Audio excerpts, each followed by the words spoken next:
सृष्टि बचपन से ही दिखने में सुंदर नहीं थी, लेकिन अमीर बाप की बेटी सृष्टि पर उसकी माँ जान छिड़कती।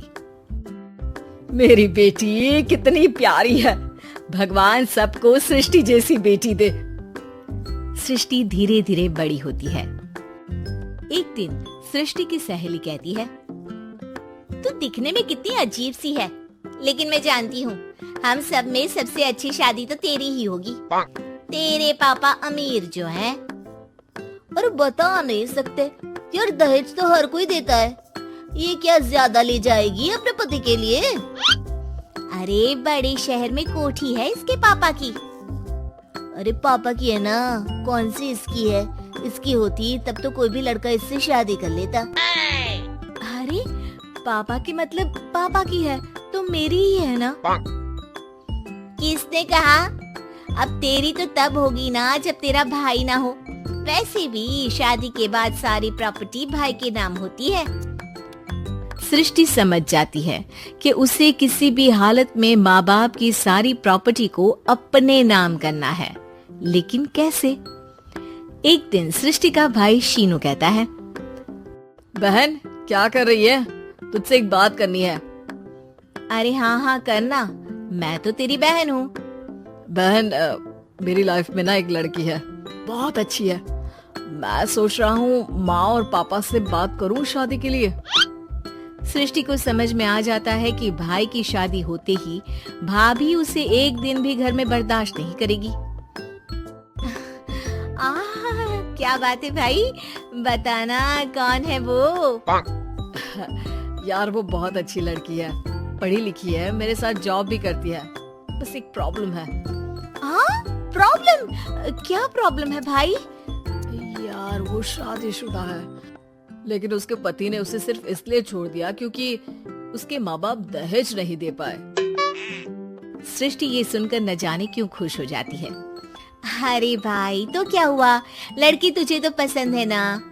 शीनू को लगता है कि बहन उसे समझ रही है। वो इस बात से अनजान होता है कि उसकी बहन की मंशा पूरा घर हड़पने की है। सृष्टि अपनी माँ से कहती है, मम्मी मुझे तो बहुत चिंता है। पता है शीनू क्या कर रहा है? अरे क्या कर रहा है, वो तो काम पर जाता है और वापस घर आता है। नहीं ना माँ, वो यही तो नहीं कर रहा, बाकी सब कर रहा है। आपको पता है उससे प्यार है, और वो भी एक शादीशुदा लड़की से। ये क्या हो गया, मैं सोसाइटी में क्या मुंह दिखाऊंगी? अरे तेरे पापा तो यही कहेंगे कि मैंने ही उसे बिगाड़ दिया है। माँ देखो, मेरी बात मानो, पापा पर भी विश्वास करने की जरूरत नहीं है।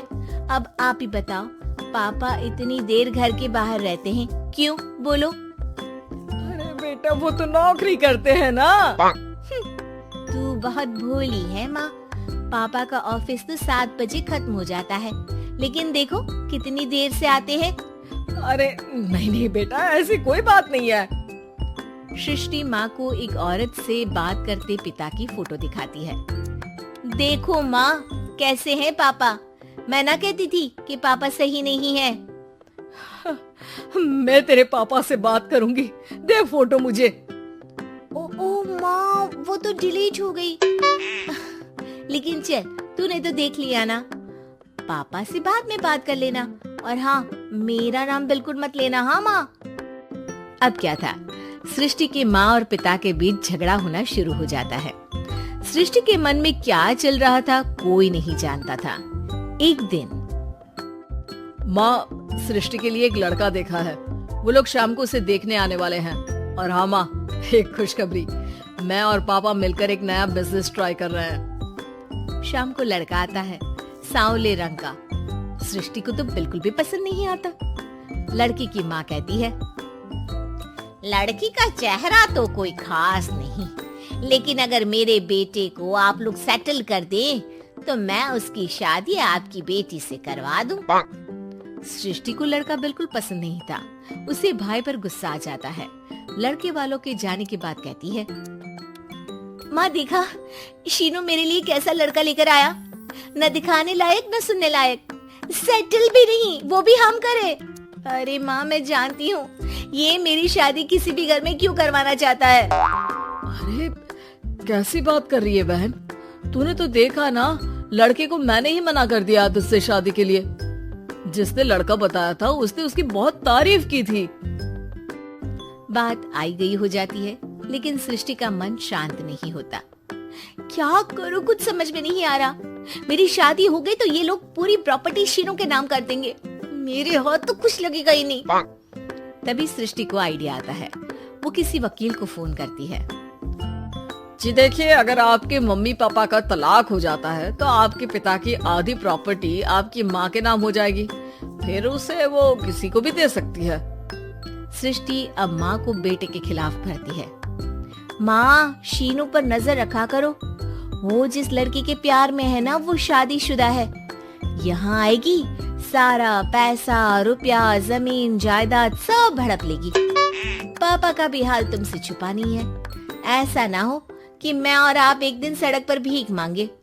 हे भगवान, मैं तो जीते जी मर जाऊंगी अगर ऐसा हो गया तो। ऐसा हो गया नहीं माँ, ऐसा ही होगा। अभी समय है, आगे का सोच लो। मैं तो कहती हूँ पापा से आधी प्रॉपर्टी लेकर अलग हो जाओ। पापा की आधी प्रॉपर्टी भी हम लोगों को अगर मिल जाती है ना, तो अगले 7 जन्म सफल समझो। बेचारी माँ बेटी के कहने पर पति से तलाक लेकर अलग हो जाती है। सृष्टि अब पैसों से गाड़ी और अपने दूसरे महंगे शौक पूरे करने लगी। उसके दोस्त भी उसके पैसे इस्तेमाल करते। सृष्टि, कल तुम कहाँ थी? मैं सारा दिन घर पर अकेली थी। तो मैं क्या करूं? मैंने ठेका तो नहीं लिया है ना तुम्हें संभालने का। माँ को सृष्टि से ये उम्मीद नहीं थी। वो बैठकर रोने लगती है। वहीं उसका पति यानी कि सृष्टि के पिता आ जाते हैं। मैं जानता था कि तुम्हारा यही हाल होगा, तो आपने मुझे रोका क्यों नहीं? मैं रोकता तो तुम रुकती क्या? सृष्टि के कहने पर तुमने मुझ पर अपने बेटे पर शक किया, लेकिन तुम ये भूल गई कि कैसे हम दोनों ने मिलकर जीवन में इतना सब खड़ा किया। माँ पति के गले लग जाती है। मुझे माफ कर दीजिए, मैंने आपकी कमाई का एक बड़ा हिस्सा गवा दिया। कोई बात नहीं, तुम साथ हो तो मैं ऐसी 7 प्रॉपर्टी खड़ी कर दूंगा। तभी वहां सृष्टि आ जाती है रोते हुए। माँ, मयंक ने मुझे छोड़ दिया। वो बोल रहा था जब तक मेरे पास पैसे थे तब तक ही वो मेरे साथ था। पापा, माँ, मुझे माफ कर दीजिए।